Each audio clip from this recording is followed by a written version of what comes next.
पुरुषोत्तमम् वंदे पुरुषोत्तमम्। आज हम परम प्रेम श्री श्री ठाकुर अनुकूल चंद्र जी के विवाह और प्रजनन प्रसंग के बारे में आलोचना करें। हम सबके मन में बहुत सवाल है कि कुंती तो 5 पति वरण किए थे, वो सुसंतान के जननी कैसे हुए? द्रौपदी की क्या सच में 5 पति थे?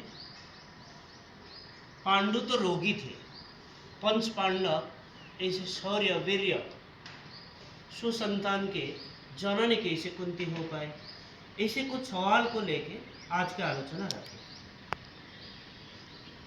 प्रश्न किया गया, कुंती तो पांडु के स्त्री होकर भी सूर्य, इंद्र, पवन प्रभृति के पास से संतान लाभ किए। कुंती तो सती नारी नहीं है, लेकिन उनके गर्भ से इतने अच्छे संतान कैसे हुए? श्री ठाकुर बोल रहे हैं कुंती के बारे में या कुंती के संबंध में जो बोला गया है कि वो सूर्य के पास से, इंद्र, पवन इत्यादि से संतान लाभ किए, इसका मतलब क्या ये हर कोई आके कुंती के साथ सहवास किए थे? ये सब क्या तब थे? वो नहीं। कुंती ये सब देवता की आराधना कर रहे थे और स्वामी के ऊपर एक एक देवता के भाव स्थापन करके वही वही गुण विशिष्ट संतान लाभ किए। वो सारे संतान पांडु के औरस्य से हुए हैं। फिर अश्विनी कुमार द्वय को स्मरण करके माद्री के भी जो संतान होता है वो भी इस तरह इस प्रकृति के संतान होते हैं। वो संतान भी पांडु के ही संतान है, मुझे तो ऐसे लगता है।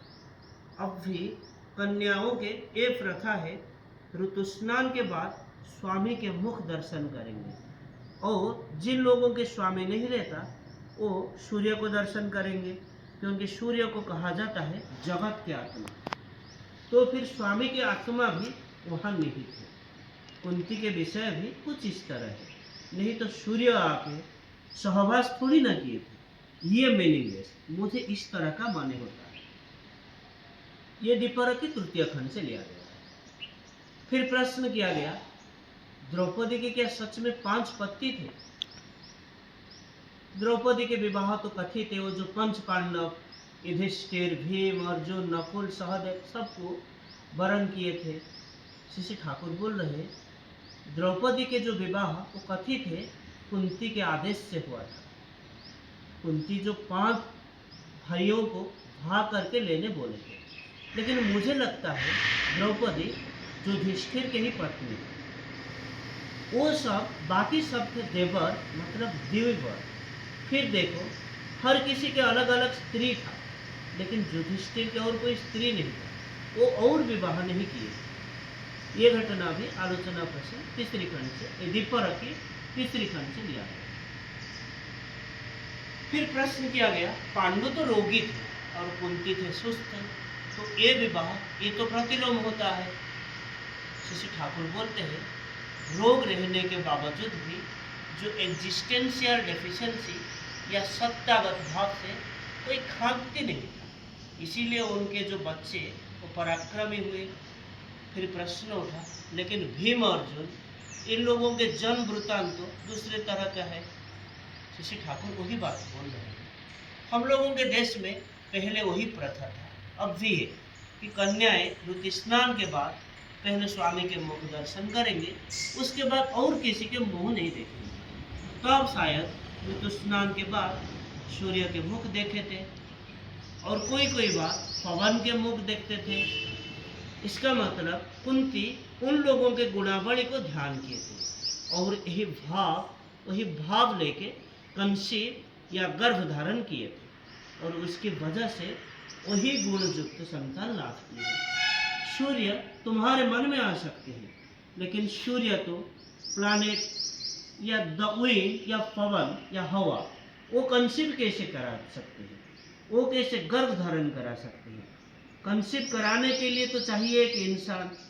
इसीलिए ये सारे गल्प कथा प्रचलित है, जिनको मेरे सम्मुख डिलीवडिंग या प्रवंचनापूर्ण है। फिर प्रश्न आता है, इसके ऊपर खड़ा होने से महाभारत के अनेक चीज तो एक्सप्लेन किया नहीं जा सकेगा।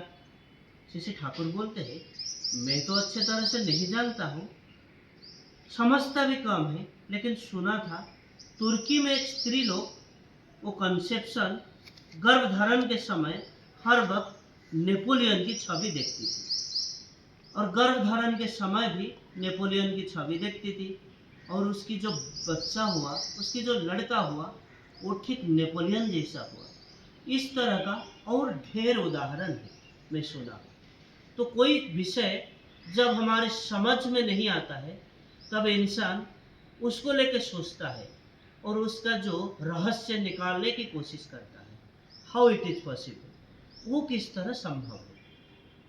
फिर श्री ठाकुर को प्रश्न किया गया, अच्छा ये बात जो है कुमारी अवस्था में कुंती के पास पांडु यातायात करते थे, तो फिर पांडु तो नारीमुखी थे।